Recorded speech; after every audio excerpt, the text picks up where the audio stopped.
Encantado de estar con ustedes para este curso virtual muy importante acerca de las enfermedades autoinmunes sistémicas y su repercusión en la práctica del laboratorio y cuál es la importancia que podemos ver para los bioquímicos. El título de la charla es ¿Qué debe saber un bioquímico acerca de la clínica de las enfermedades autoinmunes reumáticas sistémicas? Por supuesto, no podemos hablar de todas esas enfermedades, pero vamos a hablar de algunas más importantes. El primer concepto que me gustaría traer para ustedes es el de espectro de las enfermedades autoinmunes. Tenemos los órganos específicas aquí arriba y tenemos las no órgano específicas. El ejemplo primario de los órganos específicos sería la tiroiditis de Hashimoto o otras entidades, otras enfermedades que tienen como alvo primario un órgano apenas. Al contrario, al revés, tenemos los no órganos específicos y el ejemplo más máximo sería el lupus eritematoso sistémico, pero también la esclerodermia o esclerosis sistémica, la enfermedad mixta del tejido conectivo y otras. Por supuesto, uno puede tener síndromes de superposición, que no son raras. Hay un dictado, una frase que los médicos conocen bien, que es si un enfermo tiene una enfermedad autoinmune sistémica, se debe pesquisar porque puede tener una segunda o hasta una tercera. Así que es muy común haber superposiciones, por ejemplo, de artritis reumatoide con la tiroiditis de Hashimoto, un lupus con la colangitis pilar primaria y así por siguiente. Así que es muy importante tener atención a eso y también en la práctica de laboratorio, porque uno puede tener, por ejemplo, más de un patrón en el FAN, y vamos a hablar un poco de eso más adelante. Y cada uno de esos patrones puede ser de una enfermedad distinta en el mismo paciente. Así que ojo porque esas cosas acontecen. Otro concepto importante que me gustaría poner aquí desde el inicio sería de enfermedad indiferenciada. Hay muchas de esas entidades que empiezan como si fueran subir por un árbol y con el tiempo uno podría tener otras enfermedades con criterios diagnósticos llenos, como polimiositis, como esclerodermia, como artritis reumatoide, como lupus, Sjögren o mesmo vasculitis, son todas enfermedades autoinmunes sistémicas. Y eso serían las ramas del árbol y así yo explico a mis pacientes porque se torna más sencillo para ellos. Al pasar del tiempo, a veces años, 10 años puede ser, uno pasa desde una enfermedad indiferenciada para una enfermedad muy clara que se puede hacer un diagnóstico muy distinto, muy específico. Pero algunos se quedan como indiferenciados. Y la verdad es interesante que con el tratamiento uno pueda no subir más del árbol, pero sí que se va hacia el suelo, de una manera que la persona no tenga más síntomas. Si eso es posible con algún tratamiento, con, por ejemplo, una droga, un medicamento inmunomodulador o inmunosupresor. Puede ser simples como la cloroquina, los antimaláricos, hidroxicloroquina o metotrexato en la gran mayoría de los casos. Así que es importante que ese concepto esté también para las personas que lidan, que trabajan en el laboratorio. Las enfermedades autoinmunes sistémicas más importantes están aquí en esta tabla, como el lupus eritematoso sistémico, la artritis reumatoide, polidermatositis, que tenemos una nomenclatura nueva, enfermedad mixta del tejido conectivo, la esclerodermia, síndrome de Sjögren y las vasculitis sistémicas. Las últimas dos no vamos a hablar hoy, no nos alcanza el tiempo para todo, pero son también importantes, por supuesto. Empezamos por el lupus eritematoso sistémico, una entidad que fue descrita por Sir William Osler en 1895, cuando trabajaba en el Johns Hopkins Hospital de Baltimore. La definición es una enfermedad autoinmune, por supuesto, inflamatoria sistémica, y la origen es desconocida. Es caracterizada por una afectación de múltiples órganos internos con seriedad, con severidad, y eso se pasa por una vasculitis diseminada de pequeños, muy pequeños vasos. Así que el lupus podría ser catalogada, clasificada como una vasculitis también, si tomamos esto en cuenta. La prevalencia está en 9:1 en mujeres. Hay, por supuesto, influencia hormonal en eso. No vamos a adentrar en la fisiopatología hoy. Y la incidencia, nuevos casos por año, sería en personas con 20 a 40 años de edad, 10 a 150 casos nuevos por 100.000 habitantes por año. Así que esta variabilidad es dependiente de las condiciones de pesquisa, las latitudes, los países y genética y otros condicionantes, por supuesto. El curso puede ser benigno, muy benigno, un lupus blando, o puede ser fatal, como ustedes saben. Y factores de riesgo para ser fatal sería para un mal pronóstico, el acometimiento del sistema nervioso central con psicosis, con convulsiones o una nefropatía que puede exigir una transplantación. Los mecanismos son muy variables, no vamos a explicar todo eso hoy, y por supuesto hay influencias genéticas, hay relatos científicos y publicaciones de afectación de las células dendríticas, de su fusión, la señalización de interferón, el procesamiento de complejos inmunes que pueden no ocurrir por algún bloqueo, y así que se queda más tiempo en el cuerpo y se depositan con inflamaciones localizadas. La función de células T o B y su señalización puede estar defectuosa, y hay problemas con apoptosis, necrosis, con netosis y tantas otras que uno puede se acordar. Claro que hay influencias ambientales. El tabaquismo es el más importante, o que se reconoce hoy día. Dentro de un tratamiento de un enfermo con lupus, hay que cesar el tabaco.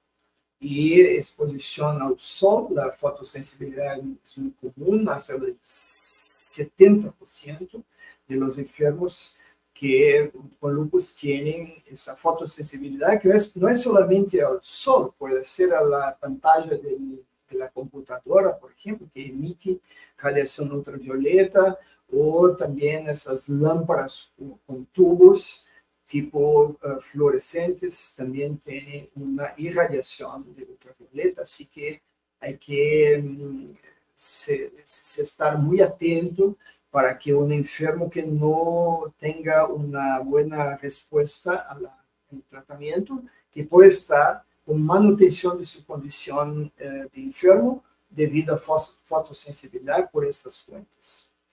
La enfermedad viral es algo que se intentó muchas veces comprobar, y como la infección por el virus de Epstein-Barr, pero eso no está seguro, no está claro.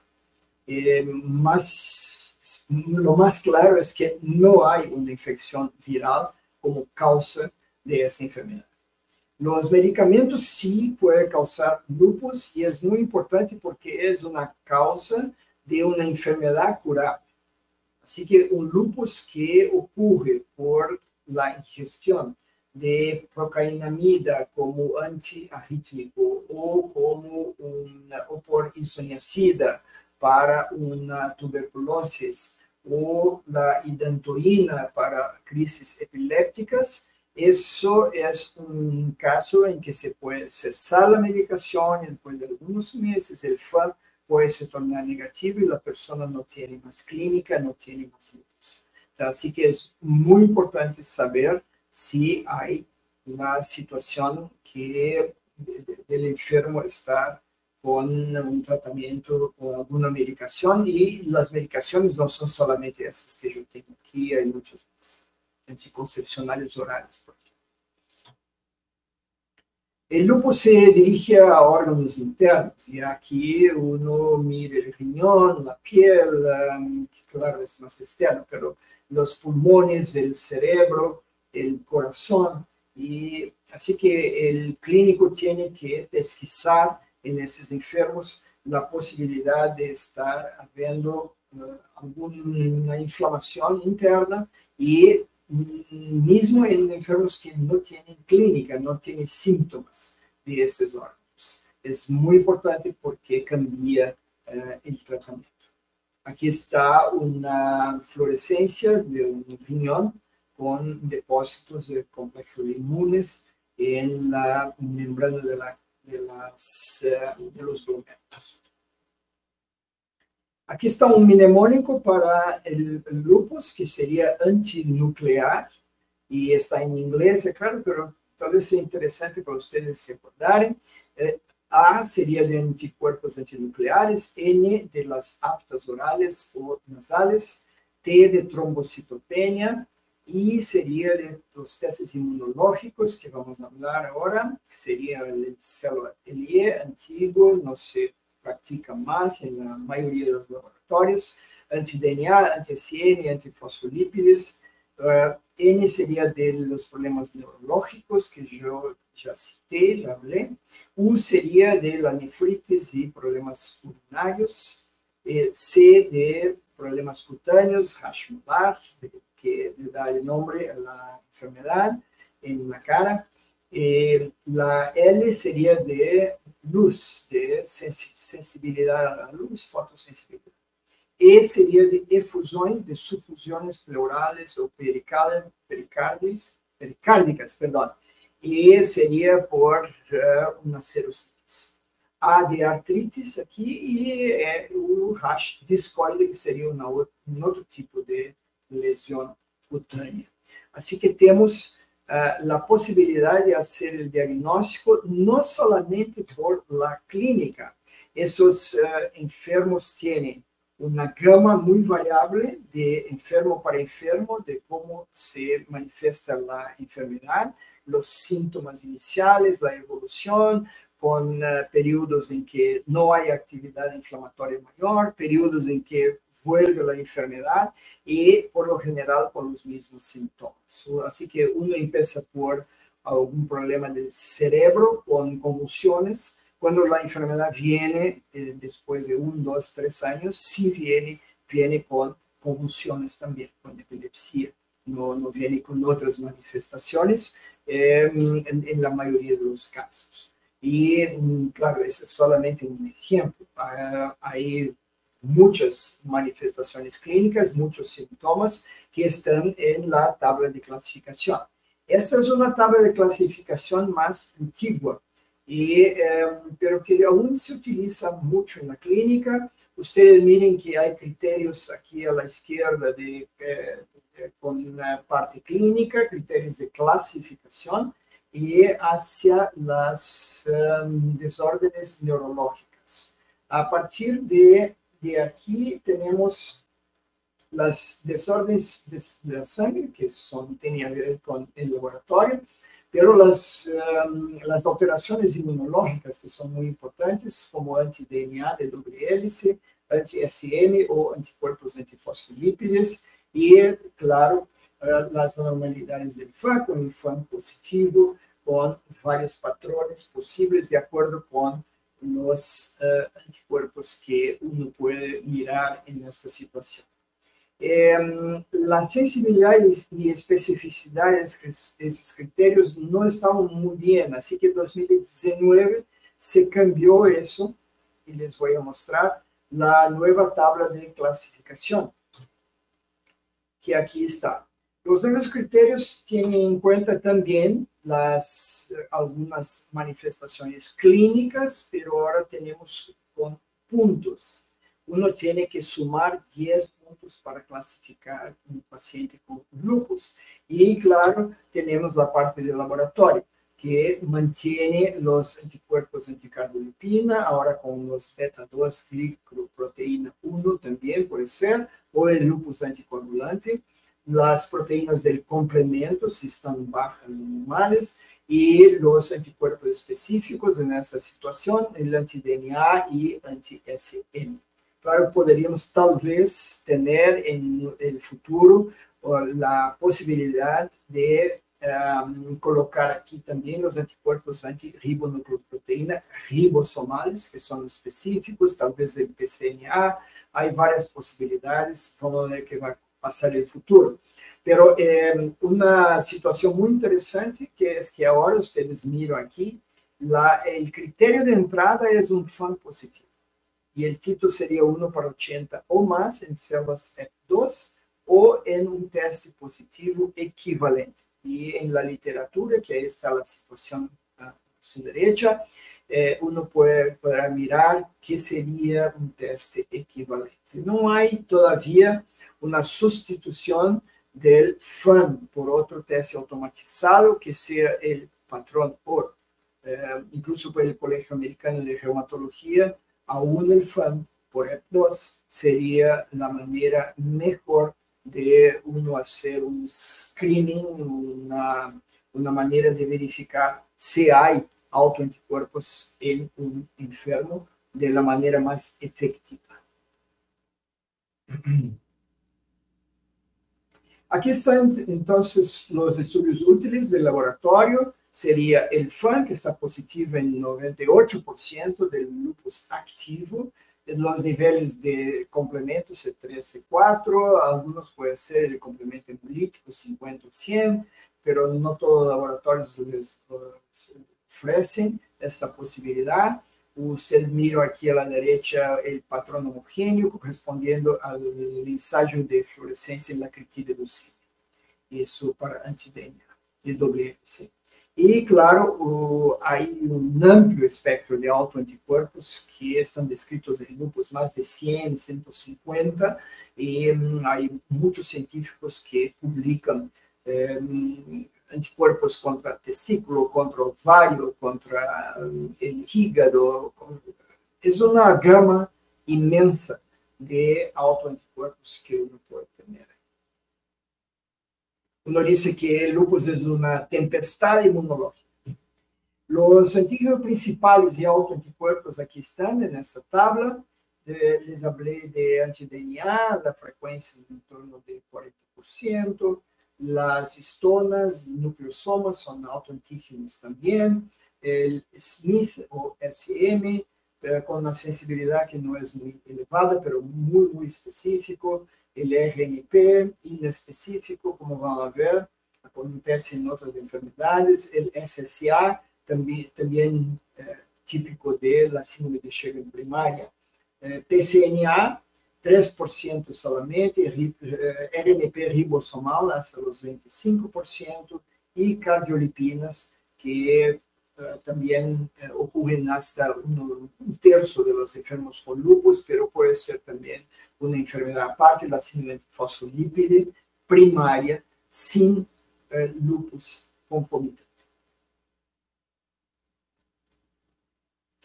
La artritis reumatoide es una enfermedad muy común, es una sinovitis progresiva con erosiones de los huesos y deformidades, como ustedes pueden mirar en esta foto. Es una poliartritis simétrica, autoinmune, crónica y de la cual no se conoce la causa. La prevalencia está en 3:1 en mujeres y, como les he dicho, hasta 1% de la población mundial, en la dependencia del país, del estudio, puede tener artritis reumatoide. Así que de cada 100 personas que ustedes conocen, una tiene artritis reumatoide. Es un número muy elevado, sin duda. Hay, claro, una forma juvenil, no vamos a hablar de eso, la denominación es variable, como artritis idiopática juvenil, por ejemplo, o artritis reumatoide de la infancia. Así que hoy tenemos que hablar más de los adultos y es toda una problemática especial, no solamente para el diagnóstico, pero el tratamiento. Lo mismo vale para las otras entidades que estamos hablando hoy, el lupus, la esclerodermia. Hay formas juveniles de todas esas con sus particularidades.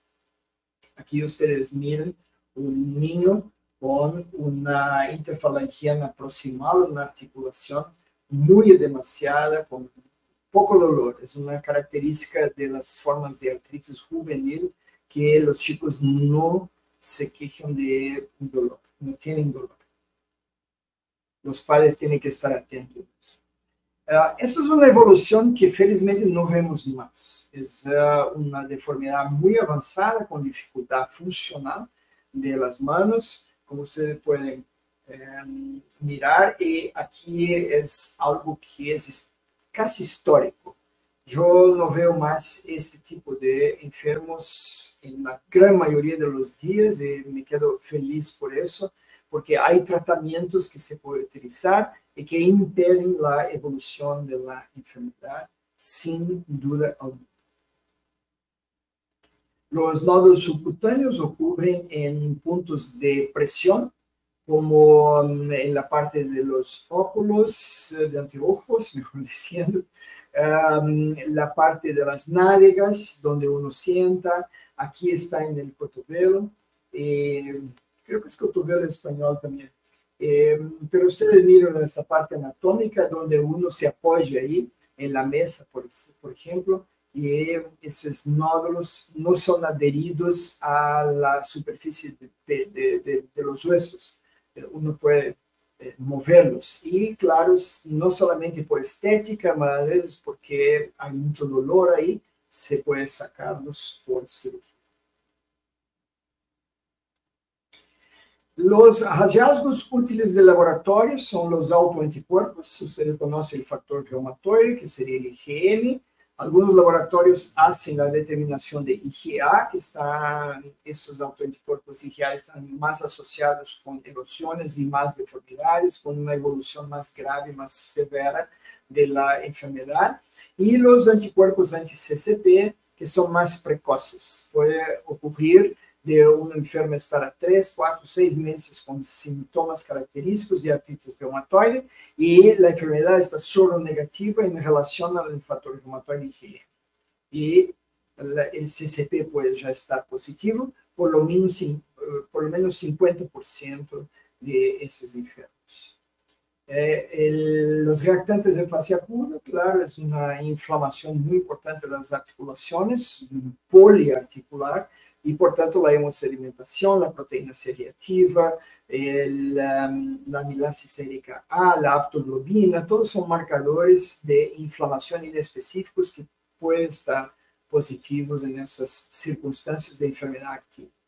La calprotectina sérica es un marcador derivado del citoplasma de neutrófilos y puede estar elevada también, y más recientemente tenemos alguna evidencia de literatura de que suelen ser marcadores importantes, especialmente de las formas juveniles, que a veces no tienen elevación de sedimentación y proteína C. La anemia suele ser normo-normo, o sea, normocítica, normocrónica, que es una anemia por bloqueo de la médula, de la fábrica, de células rojas y blancas, y de facto es interesante observar la evolución, porque la anemia se queda normalizada con el tratamiento, si el tratamiento es efectivo. Entonces, no solamente uno puede mirar una queda a veces del factor reumatoide, el CCP no hay modificación de sus niveles, puede fluctuar, pero se queda positivo, mismo en los casos que responden bien al tratamiento. La sedimentación y proteína C, claro, normalizan, se tornan viene a la faja normal, tajas normales, y la anemia se normaliza. Así que es muy interesante observar al enfermo que quiere tomar hierro, quiere tomar vitaminas porque está con anemia. Eso es un reflejo de la actividad de la enfermedad. Hay, claro, resultados falsos positivos en personas normales para el factor reumatoide IgM. Y eso es muy importante observar. Ustedes miran aquí que, de acuerdo con la edad, a partir de los 50, 60, 70 años de edad, sea para hombres en amarillo, sea para mujeres en rosa, en carmín, o no sé cómo sea en español, esas personas pueden tener factor reumatoide falso positivo. Así que es muy importante para los clínicos que reciben enfermos como, por ejemplo, artrosis de las manos, esos nódulos que vienen y que están en esas articulaciones. Puedo poner mayor aquí en la tela. Aquí está. Así que esas articulaciones pueden estar más acometidas, con más dolor y algún grado de inflamación, pueden no ser artritis reumatoide. Hay características clínicas de artrosis contra artritis reumatoide y el factor reumatoide puede ser positivo. Y eso no quiere decir que el enfermo esté con artritis reumatoide. O lo mismo vale para la situación que el enfermo tenga vasculitis o tenga síndrome de Sjögren, que es muy común tener el factor reumatoide muy elevado. Así que la clínica es más importante que el laboratorio en esta situación del factor reumatoide IgM. Hablamos ahora de una otra enfermedad que es muy interesante porque no partió de la clínica. Su diferenciación como entidad específica se dio porque algunos pesquisadores comandados por el Dr. Sharp, que ustedes miran aquí, el Dr. Sharp en 1972 publicó una serie de algunas docenas de enfermos con algunas características clínicas que descubrió después de mirar el resultado en el laboratorio. Y el resultado era, ustedes saben, los anticuerpos anti-RNP con altos títulos. Así que desde el laboratorio se fue a la parte clínica, estudió estos casos de manera retrospectiva, los que ya estaban en su hospital, y los miró y así consiguió catalogarlos como perteneciendo a una enfermedad específica que llamó de mixta porque tiene características de varias otras enfermedades autoinmunes, como vamos a mirar. Así que, pues, el enfermo puede tener síntomas clínicos de lupus, de esclerodermia, de polimiositis, de Sjögren al mismo tiempo. Hay una artritis que no es erosiva, como la artritis reumatoide, muy embora las manos puedan estar hinchadas, como con edema, como uno mira aquí. Puede haber fenómeno de Raynaud. Hay miositis con dismotilidad esofágica, hay una baja frecuencia de acometimiento de los riñones y del cerebro, y eso en oposición al lupus, por ejemplo. Y claro, como yo he hablado, los anticuerpos anti-RNP están presentes por definición en 100% de las situaciones en títulos elevados. Esa es la característica del laboratorial. Aquí está. Y el patrón es un patrón granular, nuclear, y ustedes miran ahí cómo se mira en las HEP2, en el microscopio de fluorescencia. No vamos a adentrar hoy en la caracterización de esta parte inmunológica del laboratorio. Hay criterios de clasificación para el diagnóstico. El propio Dr. Sharp los publicó en 87, en un grupo de México comandado por Alcon Segovia, también en 87, y Kazukawa en Japón en el mismo año. Los criterios de Kazukawa, como ejemplo, serían síntomas comunes como el fenómeno de Raynaud y los dedos denunciados, los anticuerpos de RNP y enfermedades presentes con sus características, como lupus, escleroderma y polimiositis. Y el diagnóstico, según este grupo de Japón, sería hecho con un síntoma común, o Raynaud o dedos hinchados, por lo menos uno, con RNP positivo, anticuerpos, y uno o más hallazgos de al menos 2 enfermedades que aquí están. Entonces, eso sería una manera de hacer la clasificación. Mire que es muy importante tener anticuerpos RNP. El laboratorio es fundamental para que se llegue a este diagnóstico. Las polidermatomiositis tienen una denominación nueva. Se llaman ahora miopatías inflamatorias idiopáticas.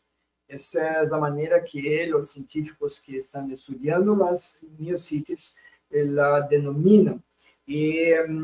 Porque está se cambiando muy rápido la manera de clasificar estas enfermedades. Teníamos solamente polimiositis, dermatomiositis, la síndrome de superposición, con lupus, con artritis reumatoide. Yo hablé a ustedes de la posibilidad de superposición de enfermedades autoinmunes, y las paraneoplásicas. Una persona podría tener un cáncer de ovario o de tiroides y oculto, y estar su forma de presentación como una miositis. Eso era así antes. Ahora vamos a ver cómo están las cosas. Ese es un grupo de enfermedades autoinmunes raras que se caracterizan por inflamación muscular crónica, debilidad muscular y síntomas que vienen de acuerdo con eso.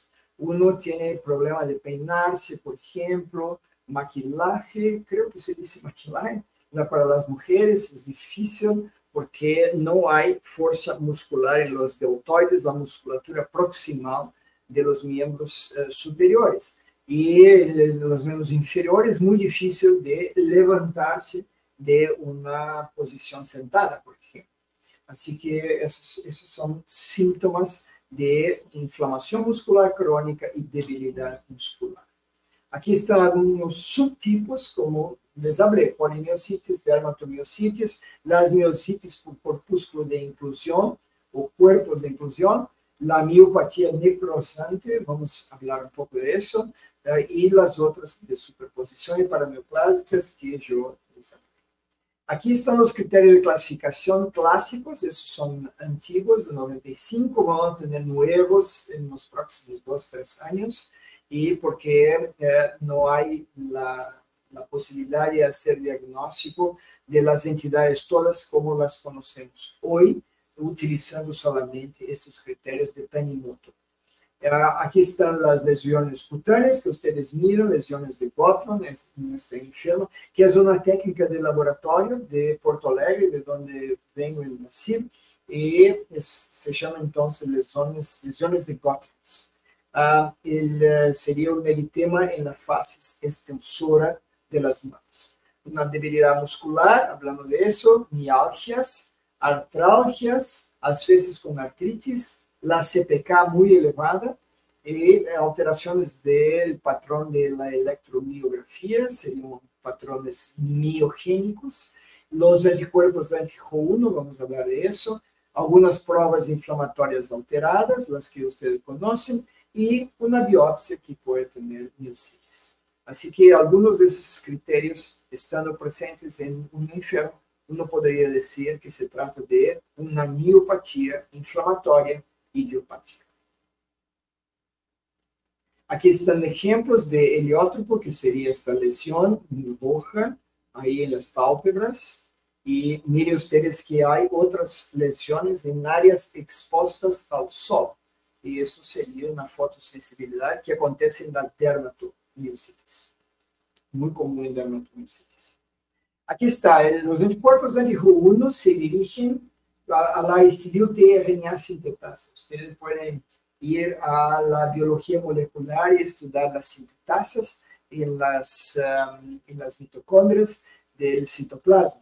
Así que no sabemos por qué las sintetasas son alvos en esa situación, pero ocurren hasta los 40% de los enfermos con miositis. Está frecuentemente asociada no solamente con acometimiento de los músculos, pero también de los pulmones. Y la enfermedad es una enfermedad intersticial pulmonar resistente al tratamiento con corticoides. Isso é muito importante porque define uma situação que se chama síndrome antissintetasa. Vamos ver na próxima diapositiva. Aqui está o FAN, um patrão AC20 pelos critérios de ICAP, e seria um patrão citoplasmático, por supuesto, porque são das membranas das mitocôndrias ou das proteínas que estão aí nos mitocôndrios. Assim que é muito importante ler os patrões citoplasmáticos, porque às vezes o clínico não sabe que pode ser que tenha esse enfermo, tem dolor articular, está um pouco débil, e pedir exames. E o FAN viene um citoplasmático no microscópio. Há que ler e há que passar isso no reporte para o clínico. Se o clínico estudou e sabe, pode ter em sua mente que deve pedir anticorpos específicos contra as sintetasas. Assim que ele é o mais frequente, historicamente foi o primeiro. Aqui ustedes miran lo que es la síndrome antissintetasas, miocitis, por supuesto, está ahí, la enfermedad pulmonar intersticial que ustedes miran aquí en un corte de tomografía computadorizada. Eso todo debería ser negro y está blanco ahí por cicatrices y todo eso. La poliartritis, el fenómeno de Raynaud y manos de mecánico, que serían estas lesiones de las polpas digitales, las puntas de los dedos, de las manos en especial, com hiperkeratosis. Isso é muito interessante como um fenômeno que ocorre em muitos casos de síndrome antissintetasa no entornos. Não tem nada a ver com a profissão, é solamente a maneira de descrever. Aqui estão as antiaminoácidos sintetasas, tRNA sintetasas, que seriam as RNA de transportadoras, que já estamos hoje em dia com, creio que são 10 ou 11, 1, 2, 3, 4, 5, 6, 7, 8. São 11. Assim que vocês miram aqui o autoantígeno, a prevalência, a grande maioria são raras, mas pode ocorrer, e às vezes são raras porque uno não tem kits comerciais para poder fazer sua investigação. Por exemplo, anti-LY, aqui a última, cisteinil, tRNA sintetasa, com um autoantígeno CAR-S1. Isso foi descrito há 2 meses só.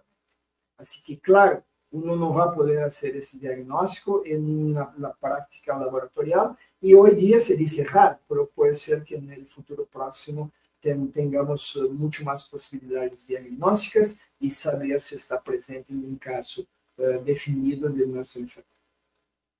Esse é o patrão citoplasmático de las sintetasas, para vocês se acordarem. Muito importante ler os patrões citoplasmáticos de FAN.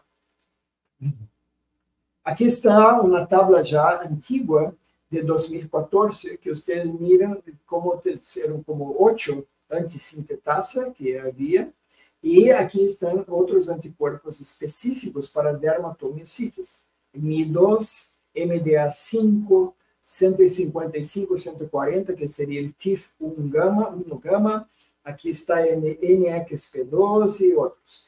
Esse 155-40 TIF1-gama está associado a câncer em dermatomiositis. Assim que, se eu pido os autoanticorpos específicos para miocitis em um paciente que está comigo, e vem esse autoanticorpo TIF1-gama, eu tenho a obrigação de investigar neoplasia.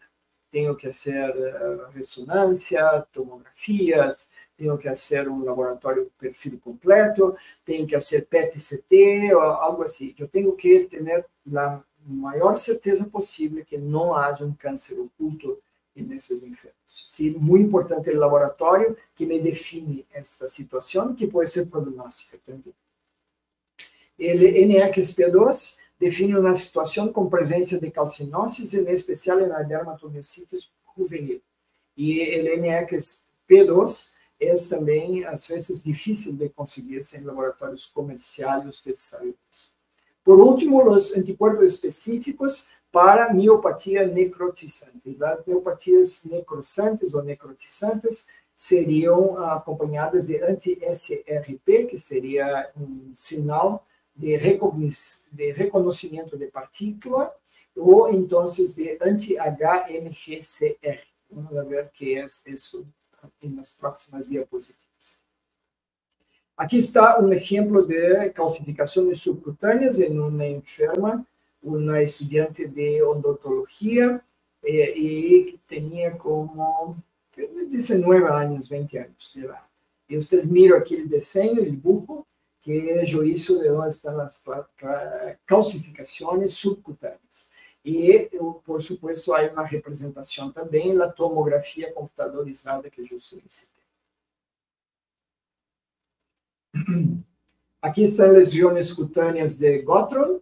Es la misma enferma que demostré antes, un año después de una medicación inmunosupresora. Limpió todo y esa enferma tenía MDA5 sin el componente de miocitis. Así que hay una nueva clasificación también, que sería la dermatopolimiositis sin miocitis. Sería solamente con el componente cutáneo. Y el anticuerpo más presente en esta situación sería el anti-MDA5. Aquí está el diagnóstico laboratorial. Uno hace las enzimas musculares como CPK, LDH, aldolasa, el panel completo para autoanticuerpos, que sería mejor el patrón oro por inmunoprecipitación, ensayos lineales que se puede comprar, que pueden tener sus problemas, falsos negativos, por ejemplo, y sistemas multiplex, multianalitos, que son más modernos y que también no están al mismo nivel todavía, pero por mi experiencia de la inmunoprecipitación. La miopatía necrosante asociada a anticuerpos anti-HMGCR sería por estatinas. Y eso vamos a ver ahora lo que es. Esa es la publicación original del doctor Mamen con una revisión de esa situación, que puede ser muy dramática porque son personas que en pocas semanas se van a una silla de ruedas. No consiguen más caminar con un CPK de 8.000, 15.000, 20.000, y así que puede haber insuficiencia renal aguda por proteínas en los tubos renales en demasía, y el riñón, los riñones cesan su funcionamiento. Aquí está lo que significa esta sigla, sería anticuerpos anti-3-hidroxi-3-metilglutaril coenzima A reductase. Y esa es la enzima, si ustedes se acuerdan del pathway, de la ruta metabólica de mevalonato, que sería la enzima que controla la formación de varias sustancias del colesterol. Y así que las estatinas son inhibidoras de esta enzima. Es la enzima que controla la velocidad de esa vía, y así que ese es el racional para médicos utilizar en personas que tienen algún problema de los lípidos. Aquí están algunos de las estatinas que están en el mercado comercial en todo el mundo. Ustedes tal vez utilicen, o sus familiares. Y claro, no hay solamente ese tipo de fenómeno autoinmune como efecto colateral de este grupo de sustancias de medicaciones. Hay efectos tóxicos directos en la fibra, y hay otras situaciones clínicas como solamente mialgias, y todas se puede curar con la cesación de la medicación. Aquí ustedes tienen algunas características de eso. La miocitis necrotizante o necrosante asociada a estatinas se puede definir entonces como una miopatía autoinmune con presencia de un autoanticuerpo específico, con regulación positiva de la expresión del sistema de compatibilidad tipo 1 en la superficie de los músculos por biopsia. Hay factores de riesgo inmunogenéticos para eso, no son todos los enfermos que utilizan estatina que van a tener esta forma de enfermedad. Y claro, existe una respuesta a la inmunosupresión y retirada de la medicación. ¿Cuándo se debe realizar esta prueba de anticuerpos específicos? En una miopatía progresiva después de la exposición a estatinas. Es importante ustedes saberem que hay estatinas naturales, en especial los cogumelos, mushrooms.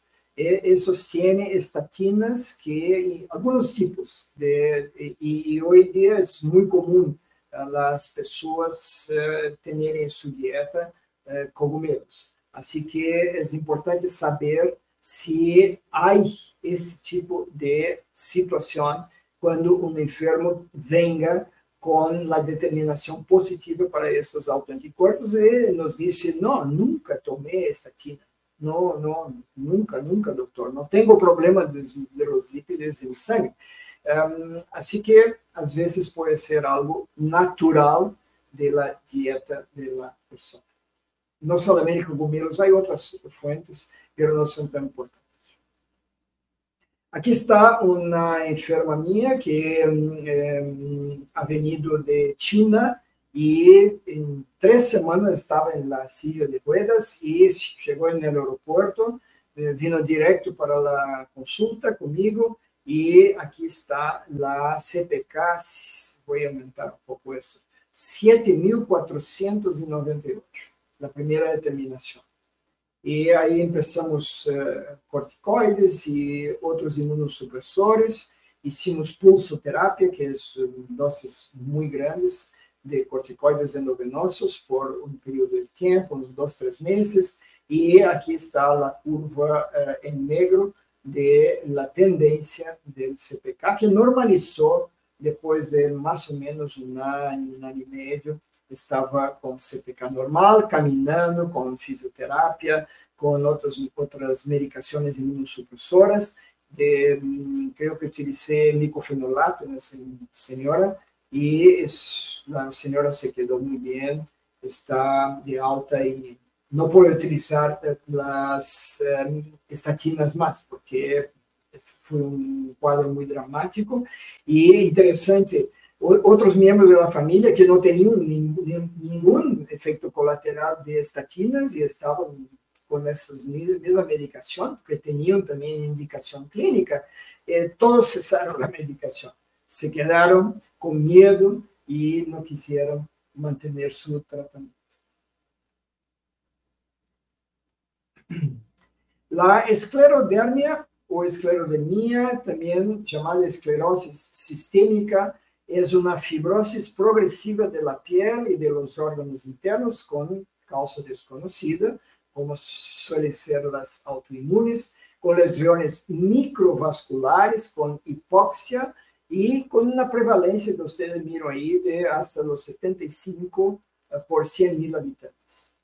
Em mulheres mais que homens, como também suele acontecer em enfermedades autoimunes.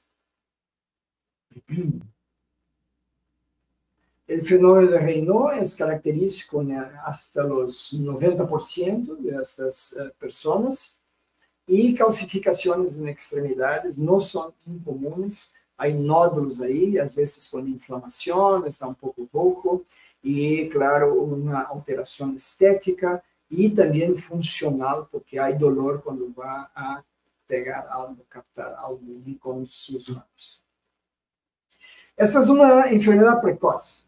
E é claro que isso é o que queremos ver nos enfermos que nos procuram, porque aqui é o melhor momento de tratar estes enfermos, de receber medicação, que não deve ser corticosteroides. Pode ser se há muita inflamação, muito dolor agudo, mas esses enfermos devem receber medicação imunossupressora. E os resultados são muito buenos hoje em dia. Aqui está a mesma enferma com o fenômeno de Raynaud. E essa é uma enfermidade avançada que estou feliz também de poder dizer que eu não vejo mais esta situação, porque os médicos sabem que a entidade existe, a enfermidade, e encaminham ao reumatologista, imunólogo, clínico que tem experiência com esta enfermidade para tratamento. Vocês mirem que há as telangiectasias, que são dilataciones de los capilares, que están en la faz, están en las manos, puede estar en labios, lengua. Ustedes miran que la comisura labial está pequeña, los labios son pequeños, y ahí están las deformidades de esta chica, muy importantes, que son fijas. Se llama esclerodactilia, con algunas lesiones ulceradas muy dolorosas, que son de muy difícil tratamiento. Así que no queremos llegar en esta fase, porque no hay que hacer cuando estas personas nos llegan con ese tipo de deformidad y deformidades fixas. No se puede hacer eso con esas enfermas. No hacen eso. No hacen más. Hay toda una situación de fibrosis que caracteriza la enfermedad.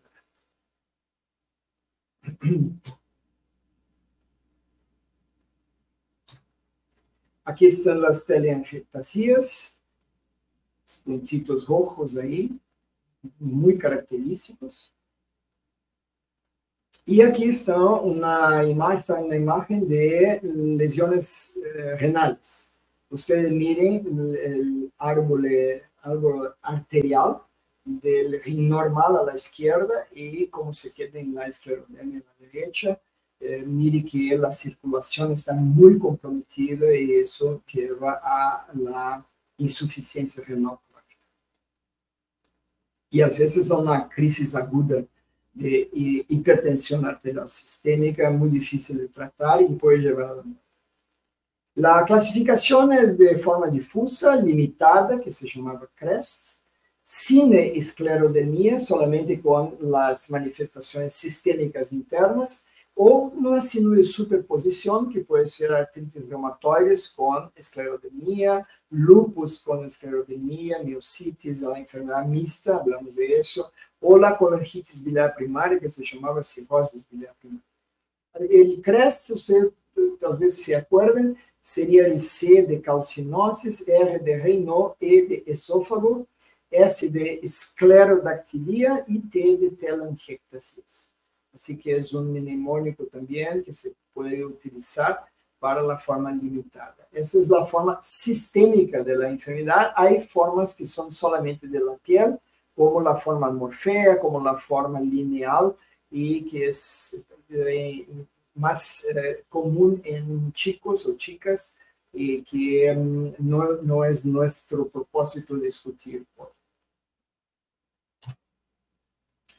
¿Cuáles son los hallazgos de laboratorio útiles? El FAM positivo, y que sería la representación de autoanticuerpos específicos que están presentes en la gran mayoría de estos enfermos. El anticentrómero, el anti-SCL70, que sería la topoisomerasa 1, las RNA polimerasas 1, 2 o 3, la fibrilarina y NOR90, las regiones organizadoras del nucleolo. No vamos a adentrar en detalles hoy sobre eso porque la charla es la parte clínica más que de laboratorio.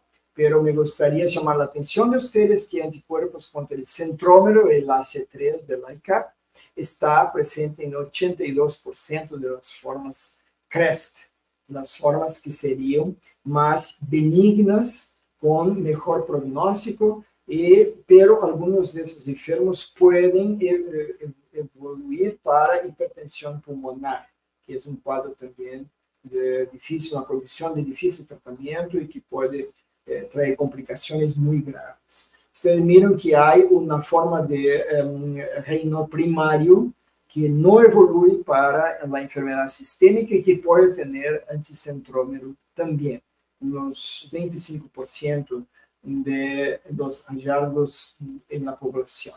Y algunos enfermos con la forma difusa, más grave, 8% pueden tener también anticentrómero. Aquí están los anticuerpos anti-SCL70, hoy día nos llamamos topoisomerasa 1, en la esclerodermia forma difusa son los más prevalentes, 76%, algunos casos de CREST se puede ver, y en la superposición con miositis. Las asociaciones clínicas son de enfermedad sistémica más grave, con un mal pronóstico y asociación con fibrosis pulmonar. Ahí ustedes miran el FAM con características de nuclear y nucleolar y las células en división positivas en el adensamiento de la cromatina. ¿Cuál es la mejor estrategia para usar el laboratorio? Esta es la parte final de la charla. Porque hoy día muchos médicos piden FAM, por ejemplo. Y piden FAM para adentrar a un trabajo, a un ginecólogo, un otorrinolaringologista, y no sabe muy bien por qué pide. Para el laboratorio tal vez sea interesante, pero ¿cómo interpretar eso después? Ese es el problema.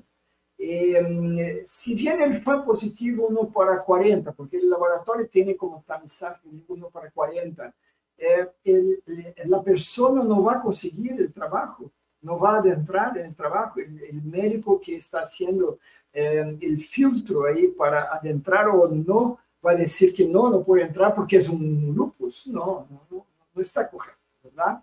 Entonces, mi manera de pensar el laboratorio aquí para esas enfermedades que estamos hablando hoy es la siguiente. El enfermo viene a la consultación y tiene Raynaud, por ejemplo, y tiene artralgias o tiene artritis. Entonces, el médico pide un FAM. El FAM viene positivo.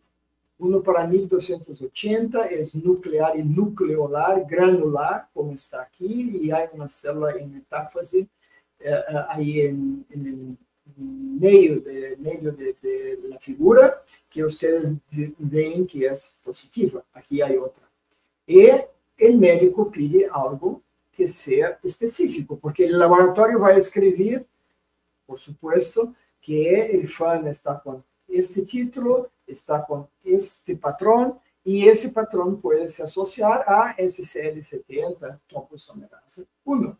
Y viene entonces después del pedido del médico un examen, un resultado específico con, en ese ejemplo, un examen específico por Westerdahl. Y la banda es de 100 kilodaltons que tiene correspondencia a el SCL70. Así que uno parte de los síntomas del individuo siempre a partir de la clínica del enfermo, porque en reumatología, en enfermedades autoinmunes, no se puede interpretar un examen de laboratorio inmunológico en especial sin la clínica del enfermo. Ese es un error muy grande que tienen los clínicos, los médicos y la población en general, que quiere que un examen sea característico específico de una entidad. Y eso seguramente no ocurre con el FAM. Partimos para un test de tamizaje con la sensibilidad por arriba del 90%. Puedes atingir el 98% en el caso del lupus activo, que no es el caso de este ejemplo aquí, claro. Y partimos entonces después para una prueba específica que viene el resultado del laboratorio. Este enfermo tiene anti-SCL70, puede ser un título, puede ser semi-cuantitativo o solamente cualitativo, que es un examen con una especificidad por arriba de 90%. Y ahí yo hago el diagnóstico de esclerodermia. Entonces, esa sería la mejor manera. Hoy día lo que se ve es que uno no considera la parte de síntomas, y si ustedes tienen vivencia de laboratorio de algunos años, algunas décadas, ustedes saben que hubo una situación de anticuerpos anti-SL70 falsos positivos con muchos kits en el mercado, porque la topoisomerasa 1 está ahí colada viene junto con el DNA, y la depuración de la topoisomerasa no estaba perfecta. Así que se compraba ELISAs con topoisomerasa 1 junto con DNA de doble hélice o con hélices simples. Y así que uno iba a tener falsos positivos contra SCL70 si en la verdad tenía anticuerpos contra DNA de hélices simples o doble. Entonces, es muy importante saberse la clínica para verificar si este SL70 tiene correspondencia y puede ser, en verdad, una esclerosis sistémica. Ese es solamente un ejemplo que vale para todas las situaciones, no solamente en el consultorio médico, pero para el laboratorio. Y con eso me gustaría concluir diciendo que debe haber un diálogo entre el laboratorio y el clínico y el médico. Muy importante. Bidireccional. Muchas veces uno no tiene tiempo de poder hablar y todo, pero el enfermo lo merece que tengamos tiempo y podamos traer la verdad, el mejor diagnóstico para todos. Muy bien, me gustaría entonces de agradecer a todos ustedes que estuvieron conmigo hoy. Aquí está la referencia de literatura del anapatents.org, que sería la homepage, el sitio donde ustedes pueden mirar los árboles de decisión de los patrones de FA con la nomenclatura en español. Y ustedes pueden mirar entonces también ejemplos de fluorescencia, de patrones, y claro, hay tablas muy completas de asociaciones clínicas para todos esos patrones cuando son conocidos. Y por último, hay cómo hacer el reporte del examen de FAM de una manera que sea la más perfecta posible para los médicos y así esos profesionales poder hacer su diagnóstico y tener una manera completa de tratamiento y saber el pronóstico.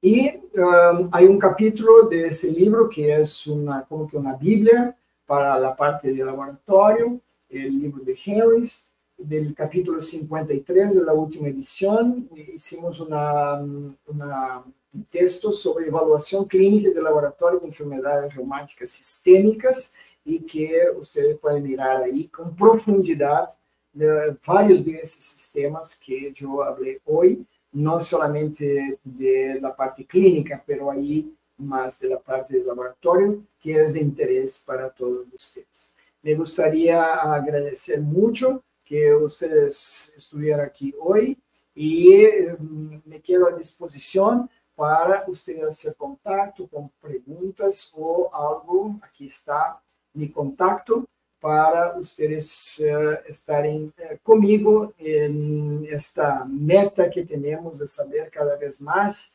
y con esa profundidad de conocimiento poder ayudar cada vez más nuestros enfermos desde el punto de vista del laboratorio y del clínico. Así que me despido. Muchas gracias por su atención.